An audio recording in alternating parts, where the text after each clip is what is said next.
"Nobody will believe you," the sheriff laughed. Until the little girl produced the photograph she'd taken from his desk. Sheriff Garrett Mills had worn his badge for 12 years, but lately it felt heavier than a millstone around his neck. The silver star caught the afternoon light streaming through his office window, throwing sharp shadows across the wanted posters that lined his walls. Most of those faces belonged to men he'd never catch, men he'd been paid not to catch. The leather chair creaked under his weight as he leaned back, counting the bills he'd hidden in his desk drawer. $300 from the latest cattle rustling operation. Clean money, the outlaws called it, though Mills knew better.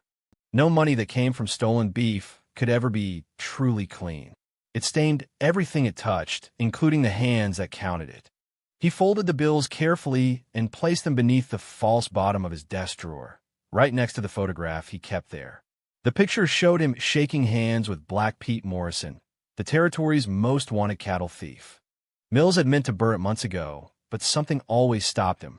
Maybe it was guilt, maybe it was fear, or maybe he just wanted to remember what selling his soul looked like. The door to his office stood slightly open, letting in the sounds of Broken Creek's main street. Horses snorted at hitching posts. Women called to each other from shop doorways. Children played in the dust between wagon wheels. Normal sounds of a normal town that had no idea their sheriff was anything but normal. Mills pulled his pocket watch from his vest. 3:30. Time for his meeting with Morrison's men behind the jailhouse. Another payment, another betrayal of everything his badge was supposed to represent. He stood slowly, his joints protesting after too many hours in the chair, too many years carrying secrets. The back door of the jail opened with a rusty screech.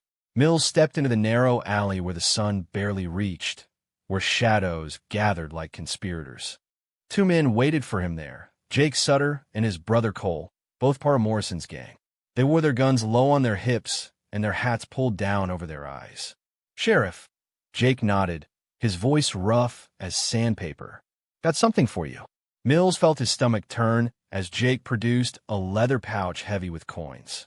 The sound they made when they shifted together was like 30 pieces of silver, like every story of betrayal he'd ever heard in Sunday school as a boy. "Next shipment's coming through Thursday," Mills said quietly, accepting the pouch. "Patterson's herd from the North Range. 200 head, maybe more." Cole Sutter spat into the dust. "Guards, 3 men, maybe 4. Mills hated himself for knowing, hated himself more for telling. "They'll take the old trail past Devil's Canyon. You know the spot." The brothers exchanged looks that spoke of violence to come. Mills tried not to think about the cowboys who would die protecting those cattle, good men with families who trusted their sheriff to keep them safe. Instead, he tucked the pouch inside his coat and turned to go. That was when he saw her. Mercy Patterson, all of 8 years old, with brown hair and braids and eyes the color of creek water. She stood at the corner of the jailhouse, small as a sparrow, but watching everything with the intensity of a hawk.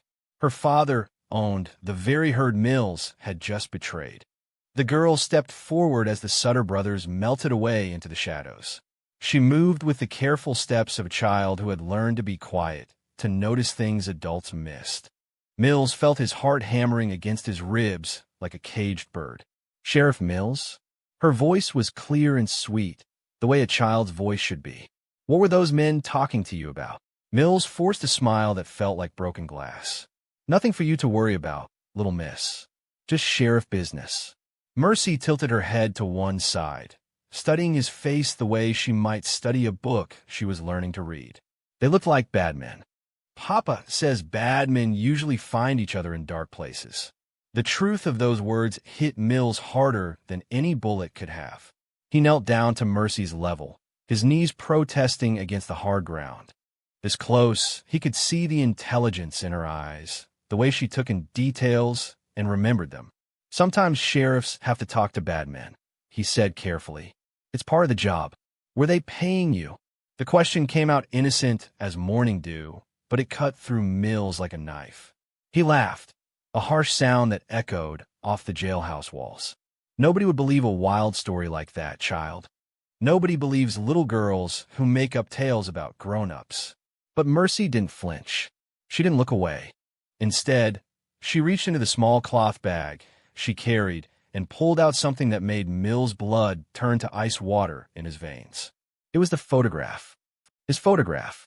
The one that showed him shaking hands with Black Pete Morrison, both men smiling like old friends sharing a secret joke. The picture he thought was safely hidden in his desk drawer. "I found this when I was waiting for you yesterday," Mercy said quietly. "Mama sent me to ask if you'd seen our missing calves. Your drawer was open, and this fell out." Mills stared at the photograph in her small hands, his mouth dry as desert sand. The world seemed to tilt around him, like he was standing on the edge of a cliff he'd been walking toward for years without knowing it. "You took that from my desk?" His voice came out as a whisper. Mercy nodded solemnly. "I was going to put it back, but then I saw you talking to those men just now. The same men who've been stealing our cattle." She paused, her young face grave with understanding beyond her years. "This picture shows you know the man who's been hurting Papa's ranch, doesn't it?" The badge on Mills' chest felt like it weighed 1,000 pounds. He could hear his own heartbeat in his ears, could taste the copper of fear on his tongue. A child, a single, small child, had unraveled years of careful corruption with nothing but curiosity and an open drawer. "Give me that picture, Mercy." His voice was steady, but his hands shook as he reached for it. She stepped back, clutching the photograph against her chest. "I think I should show this to Papa. Or maybe to Marshall Tucker in the next town over." Mills felt the world closing in around him like the walls of a grave. Everything he'd built, every dollar he'd saved, every lie he'd told, all of it balanced now on the decision of an 8-year-old girl with creekwater eyes and a moral compass that pointed true north. The sun was beginning to set behind the buildings of Broken Creek, painting the sky the color of spilled blood. Somewhere in the distance, a dog barked. A wagon creaked down the main street. Life went on as it always did, but Mills knew that nothing would ever be the same again. As Mercy turned to leave, still holding the photograph that could destroy him, Mills realized that the weight of his badge had finally become more than he could bear. Mercy ran until her lungs burned and her legs shook beneath her. The photograph pressed against her chest where she'd tucked it inside her dress, the sharp edges cutting into her skin with each desperate breath.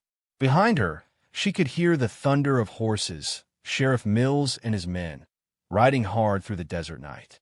The moon hung like a silver dollar in the black sky, casting long shadows across the sagebrush and rocky ground. Mercy stumbled over stones and through thorny bushes that tore at her dress and scratched her arms. Her braids had come loose, brown hair streaming behind her like a battle flag in the wind. She'd made it home just long enough to tell her papa what she'd seen, to show him the photograph that proved Sheriff Mills was helping the men who'd been stealing their cattle. Papa's face had gone white as bleached bone, then red as fire. He'd sent her to hide in the root cellar while he rode to town to confront Mills. But Mills had come for her first. Mercy heard her mama scream as the sheriff's men surrounded their house. She'd slipped out the back of the cellar while they kicked in the front door, running into the desert with nothing but the clothes on her back and the truth pressed against her heart. Now she ran through a landscape that looked like the surface of the moon, all rocks and sand and nothing else. Her small feet found purchase on stones worn smooth by wind and time. The desert was vast and empty, but it was better than staying to face whatever Mills planned to do to keep his secret safe. A coyote howled somewhere in the distance, its voice lonely and wild. Mercy shivered but kept running. She'd heard stories of what lived in the desert at night, rattlesnakes and mountain lions and things with no names at all. But right now, the most dangerous thing in this wasteland was the man with the badge who rode behind her. After what felt like hours, she saw a flicker of light ahead, a small fire burning between two large rocks like a beacon in the darkness. Mercy slowed her steps, her heart hammering. Fire meant people, but people could be friend or foe. Still, she was 8 years old and alone in the desert. She didn't have much choice. As she crept closer, she saw an old man sitting beside the fire, stirring something in a dented pot. His hair was white as cotton and hung past his shoulders. His clothes were patched and faded, but clean. A burro stood nearby, its ears twitching at sounds Mercy couldn't hear. The man looked up as she approached, his eyes sharp despite his age. "Well now," he said softly, his voice gravelly but kind. "What's a little bird like you doing flying around the desert at night?" Mercy hesitated at the edge of the firelight. Every lesson her parents had taught her said not to trust strangers, especially strange men in lonely places. But exhaustion weighed on her shoulders like a heavy blanket, and the warmth of the fire called to her bones. "I'm running from bad men," she said simply, because sometimes the truth was the only thing left. The old man nodded, as if this made perfect sense. "Name's Tobias Creek. Been prospecting these hills for near 20 years now." He gestured to a flat rock beside the fire. "Sit yourself down, little bird. You look ready to fall over."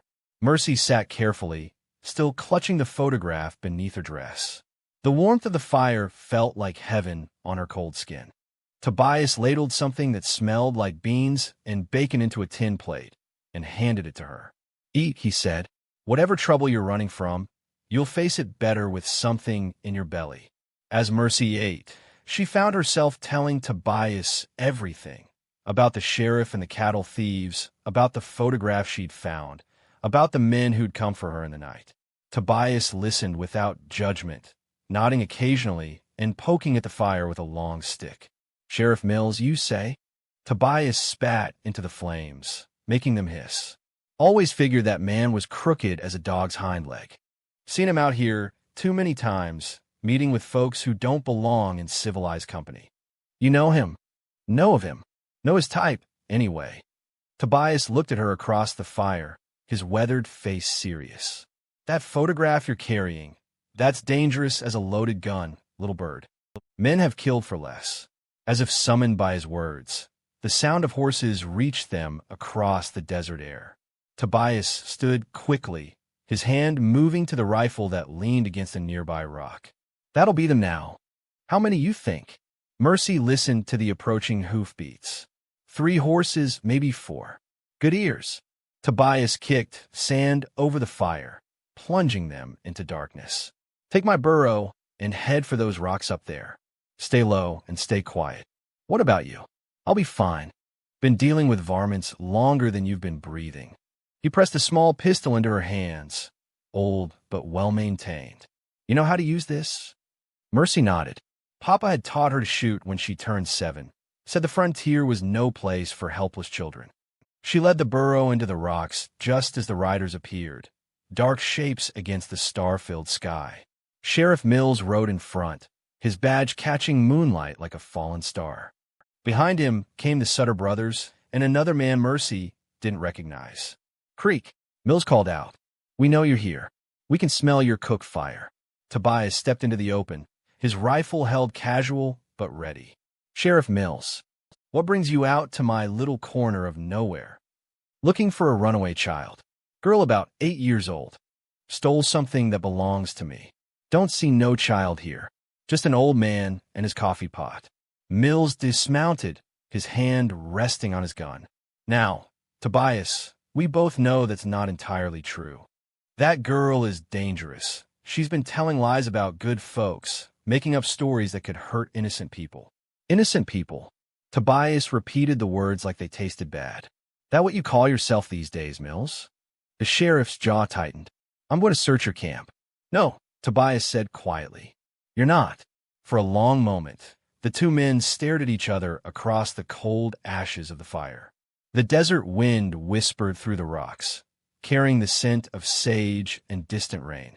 Mercy held her breath, the photograph still pressed against her heart like a prayer. Then Mills smiled, a cold expression that didn't touch his eyes. "Have it your way, old man. But come sunrise, I'll be back with more men. And next time, I won't be asking permission."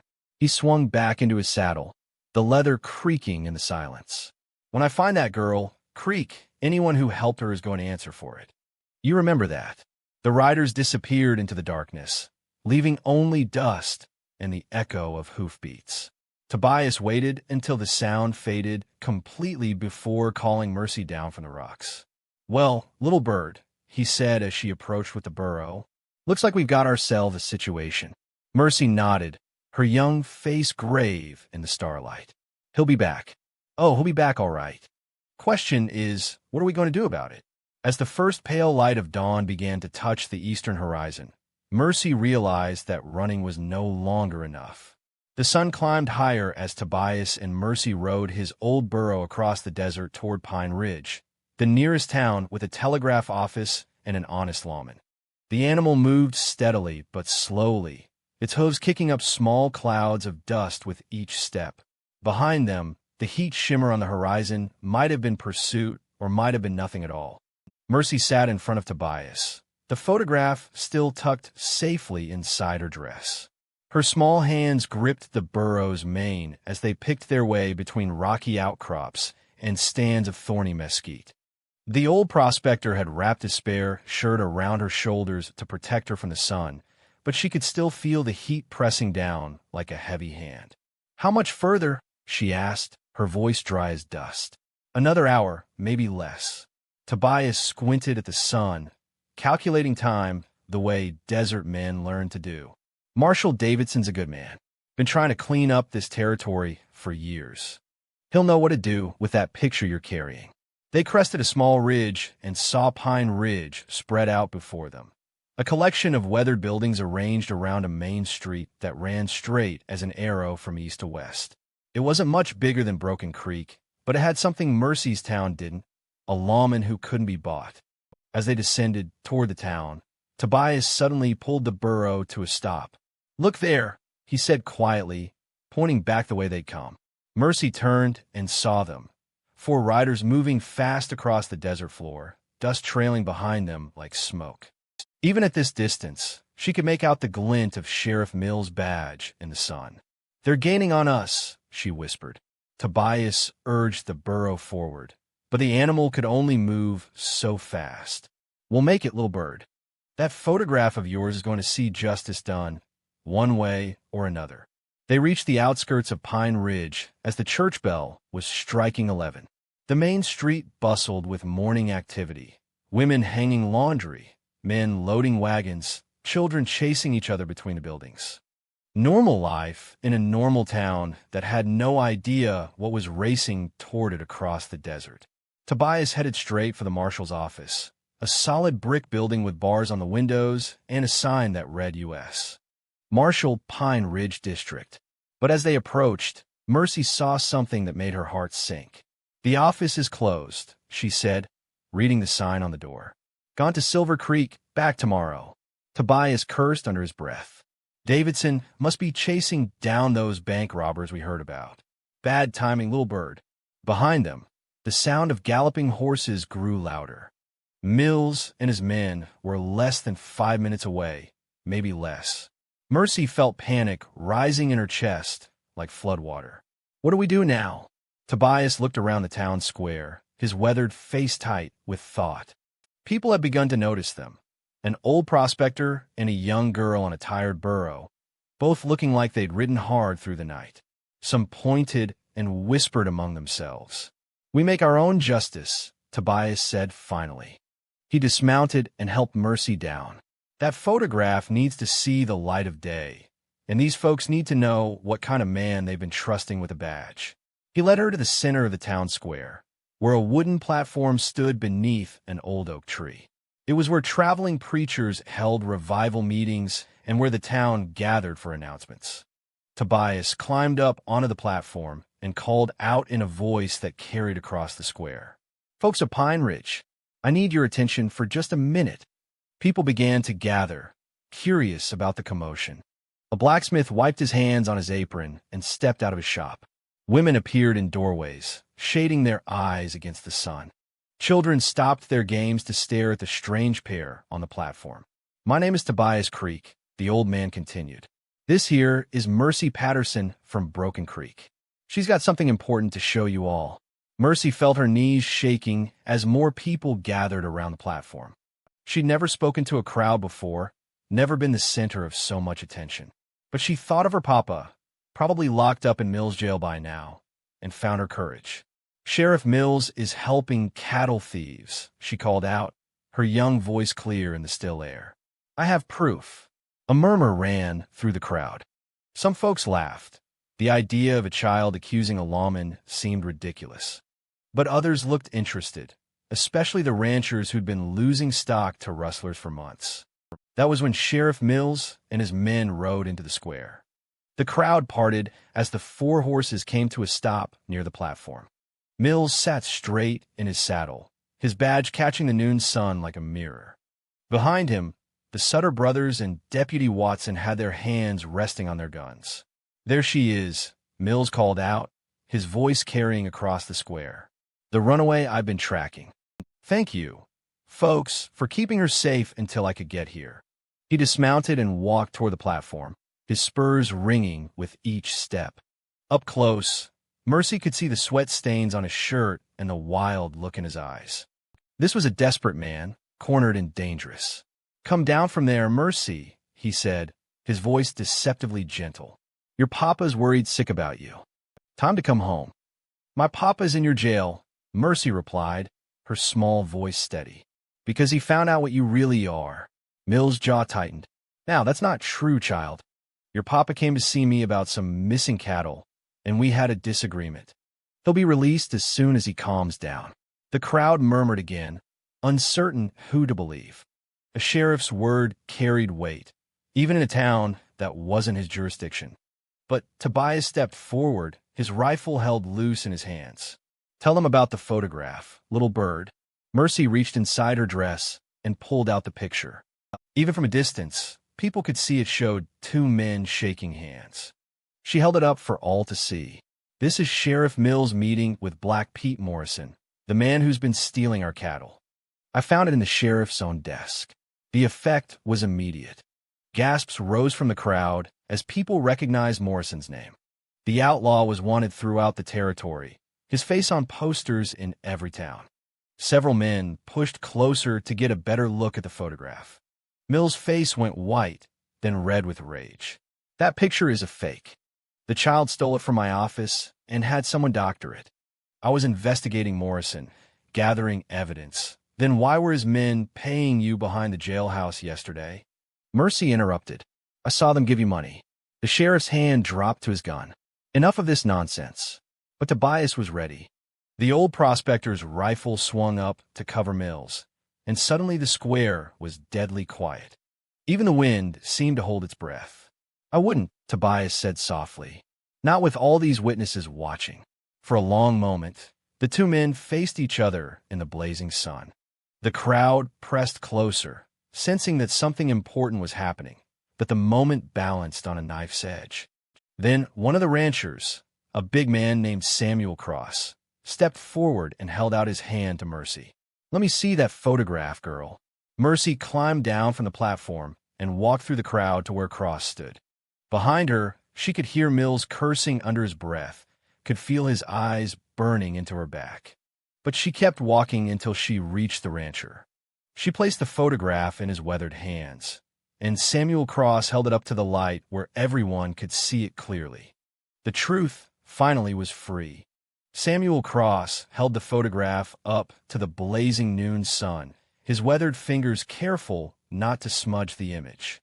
The crowd pressed closer, their faces tight with concentration as they studied the picture that could change everything. Mercy watched from beside the platform, her small hand still resting on Tobias Creek's arm, feeling the tremor of tension that ran through the old prospector's body.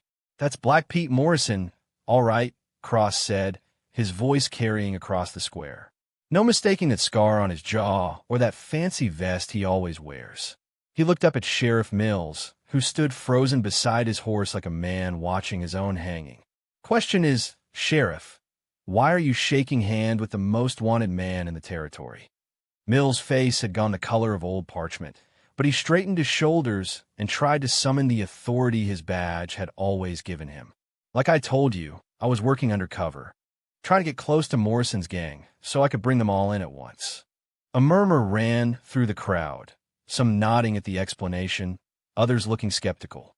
Mills had been their sheriff for over a decade. It was hard for decent folks to believe that a man they trusted could be so thoroughly corrupt. But then Martha Hendricks, the preacher's wife, stepped forward.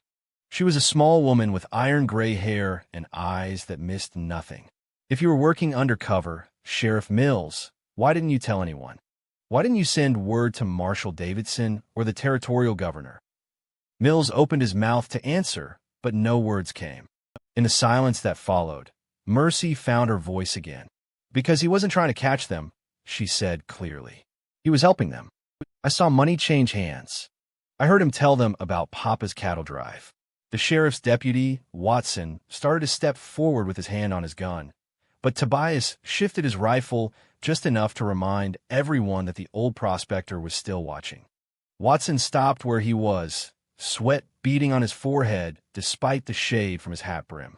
Crossed past the photograph to another rancher, who studied it carefully before handing it to the town banker. Each person who looked at it saw the same thing. Sheriff Mills and Black Pete Morrison, shaking hands like old friends, sharing secrets that decent folks weren't meant to know. "There's something else," Mercy said, her voice growing stronger as she saw the doubt creeping into the faces around her.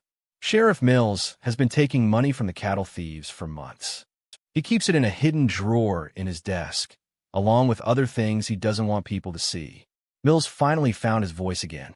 "You can't believe the wild stories of a frightened child," he said desperately.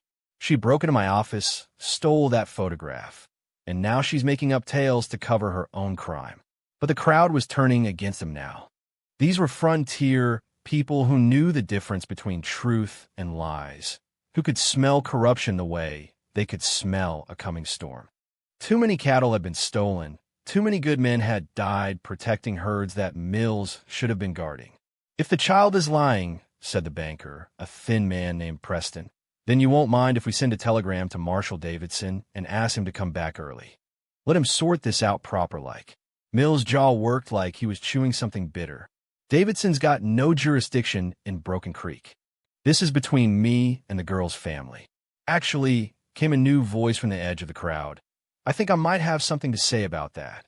Everyone turned to see a tall man in a black coat walking toward them, a silver star pinned to his vest. His face was weathered like leather left too long in the sun, but his eyes were clear and sharp as winter ice. Marshal Davidson had returned from Silver Creek. The crowd parted to let him through, and Mercy felt a wave of relief wash over her. Here was the honest lawman they'd been trying to reach, the man who could make sense of the chaos that had consumed her world. Davidson stopped in front of the platform and looked around at the gathered crowd, taking in the scene with the practiced eye of a man who'd been keeping the peace for 20 years.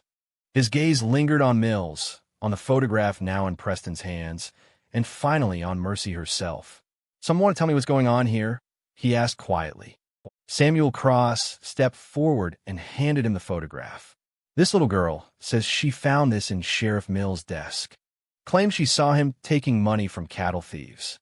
Davidson studied the picture for a long moment, his face revealing nothing.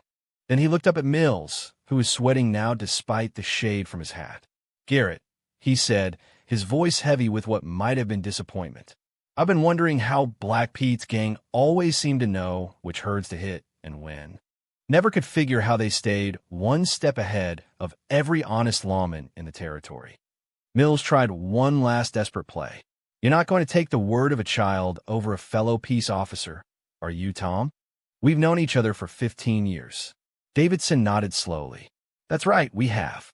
Which is why this hurts so much." He folded the photograph carefully and slipped it into his coat pocket. "Jake and Cole Sutter were picked up 2 days ago trying to sell stolen cattle in Silver Creek. Funny thing is, they started talking real quick when they found out they were facing a hanging. Mentioned a sheriff who'd been feeding them information." The color drained completely from Mills' face. He looked around the square like a trapped animal, seeing nothing but hostile faces and closed doors. His hand dropped to his gun, and for a moment Mercy thought he might try to shoot his way out of town. Instead, he did something she didn't expect. He sat down heavily on the edge of the wooden sidewalk and put his head in his hands. "I never meant for it to go so far," he said, his voice barely above a whisper. "Started with just a little information, just enough to pay off some gambling debts. But then Morrison wanted more, and he had ways of making sure I gave it to him." The confession hung in the air like smoke from a dying fire. No one spoke for a long moment, letting the words settle into the dust of the town square, where truth and lies had finally met in the blazing sun. Davidson walked over to where Mills sat and held out his hand. "Badge, Garrett." Mills unpinned the silver star with shaking fingers and placed it in the marshal's palm. It was tarnished and bent, no longer the symbol of honor it was meant to be. "Watson," Davidson called to the deputy, "you can ride with us back to the territorial capital, where you can find yourself a new line of work. Your choice." Watson holstered his gun and nodded. "I'll ride with you, Marshal. I never knew about any of this, I swear." As Davidson placed Mills under arrest and prepared to take him away, he walked over to where Mercy stood beside Tobias.